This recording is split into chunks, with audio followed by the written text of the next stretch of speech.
आप सभी का हमारे YouTube चैनल पे बहुत बहुत स्वागत है। आइए आज सुनते हैं निर्जला एकादशी व्रत की कथा। निर्जला एकादशी का व्रत जो कि हर वर्ष ज्येष्ठ माह के शुक्ल पक्ष की एकादशी तिथि के दिन निर्जला एकादशी का व्रत किया जाता है। इसे भीमसेनी एकादशी या पांडव एकादशी के नाम से भी जाना जाता है। यह व्रत बड़ा ही कठिन माना जाता है। निर्जला जिसमें कि जल और अन्न दोनों का ही त्याग करना पड़ता है और खासकर गर्मी के मौसम में पड़ने के कारण यह बड़ा ही कठिन हो जाता है। इस कारण से कठिन व्रत का फल भी अधिक माना गया है। जो भी सच्ची श्रद्धा के साथ, नियम और निष्ठा के साथ निर्जला एकादशी का व्रत करते हैं, उन्हें 24 एकादशियों के व्रत के बराबर पुण्य फलों की प्राप्ति होती है। तो आइए सुनते हैं निर्जला एकादशी की कथा। तो बोलिए प्रेम से भगवान श्री हरि विष्णु की जय, माता लक्ष्मी की जय। एक बार भीमसेन, अर्जुन, नकुल, सहदेव और युधिष्ठिर सभी एक साथ बैठे थे। महर्षि वेद व्यास जी भी वहां बैठे थे और फिर कहने लगे। भीमसेन ने वेद व्यास जी से कहा कि हे पितामह, भ्राता युधिष्ठिर, माता कुंती, द्रौपदी, अर्जुन, नकुल और सहदेव आदि सब एकादशी का व्रत करने को कहते हैं, परंतु मैं उनसे कहता हूँ कि भाई, मैं भगवान की शक्ति पूजा आदि तो कर सकता हूँ, दान भी दे सकता हूँ, परंतु भोजन के बिना नहीं रह सकता। इस पर व्यास जी कहने लगे कि हे भीमसेन, यदि तुम नरक को बुरा और स्वर्ग को अच्छा समझते हो तो प्रति मास की दोनों एकादशियों को अन्न मत खाया करो। भीमसेन कहने लगे कि हे पितामह, मैं तो पहले ही कह चुका हूँ कि मैं भूख सहन नहीं कर सकता।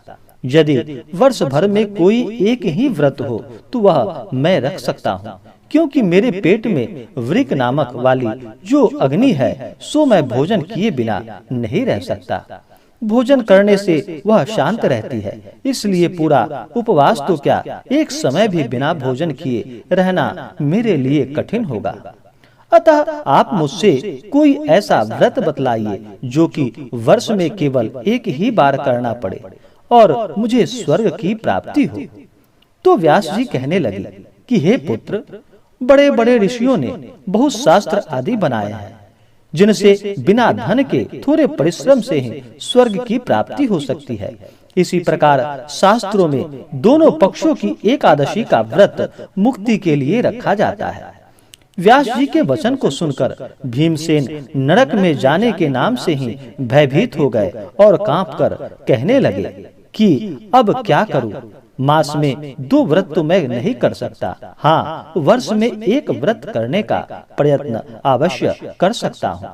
अतः वर्ष में एक दिन व्रत करने से यदि मेरी मुक्ति हो जाए तो ऐसा कोई व्रत बतलाइए। यह सुनकर व्यास जी कहने लगे कि वृषभ और मिथुन की संक्रांति के बीच ज्येष्ठ माह के शुक्ल पक्ष की जो एकादशी आती है उसका नाम निर्जला एकादशी है।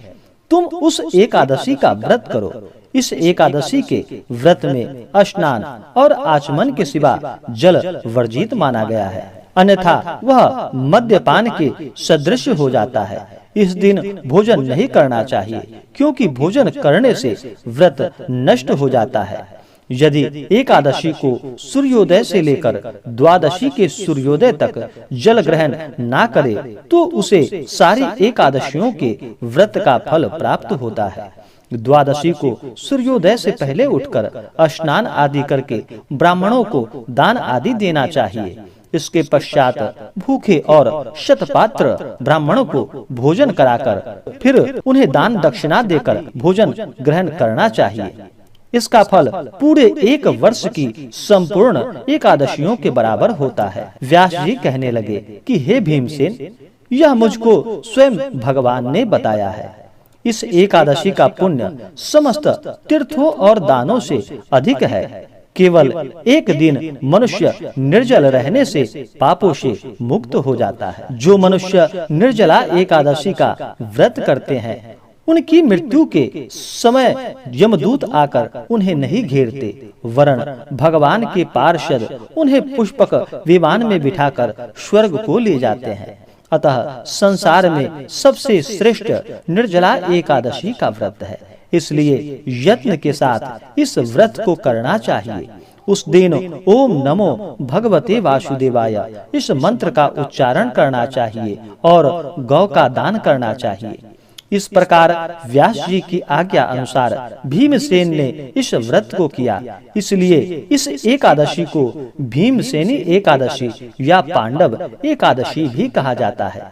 निर्जला व्रत करने से पूर्व भगवान से प्रार्थना करे कि हे भगवान, हे जनार्दन, आज मैं निर्जला व्रत करता हूँ और आपका निर्जला एकादशी का व्रत करने जा रहा हूँ या करने जा रही हूँ।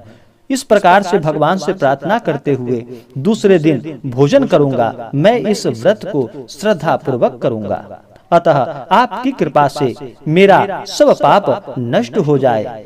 इस दिन जल से भरा हुआ एक घड़ा वस्त्र से ढककर स्वर्ण सहित दान देनी चाहिए। जो मनुष्य इस व्रत को करते हैं उनको करोड़ पल सोने के दान का फल मिलता है, और जो इस दिन यज्ञादि करते हैं उनका फल तो वर्णन ही नहीं किया जा सकता। इस एकादशी के व्रत से मनुष्य विष्णु लोक को प्राप्त होता है, और जो मनुष्य इस दिन अन्न खाते हैं वे चांडाल के समान हैं। वे अंत में नरक में जाते हैं। जिससे निर्जला एकादशी का व्रत किया है वह चाहे ब्रह्म हत्यारा हो, मद्यपान करता हो, चोरी की हो या गुरु के साथ द्वेष किया हो, मगर इस व्रत के प्रभाव से वह स्वर्ग को जाता है। हे कुंती पुत्र, जो पुरुष या स्त्री श्रद्धा पूर्वक इस व्रत को करते हैं उन्हें अग्नि लिखित कर्म करना चाहिए। प्रथम भगवान का पूजन, फिर गौदान, ब्राह्मणों को मिष्ठान व दक्षिणा देनी चाहिए तथा जल से भरे कलश का दान अवश्य करना चाहिए। निर्जला के दिन अन्न, वस्त्र, उपाहन यानी कि जूती आदि का दान भी करना चाहिए। और जो मनुष्य भक्ति पूर्वक इस व्रत को करते हैं या कथा को पढ़ते हैं या इस कथा को सुनते हैं उन्हें निश्चित ही स्वर्ग की प्राप्ति होती है, और उन्हें भगवान विष्णु और माता लक्ष्मी की कृपा से सभी प्रकार के सुखों की प्राप्ति होती है। तो बोलिए प्रेम से भगवान श्री हरि विष्णु की जय, माता लक्ष्मी की जय। तो आशा करता हूँ कि यह जानकारी आपको अच्छा लगा हो।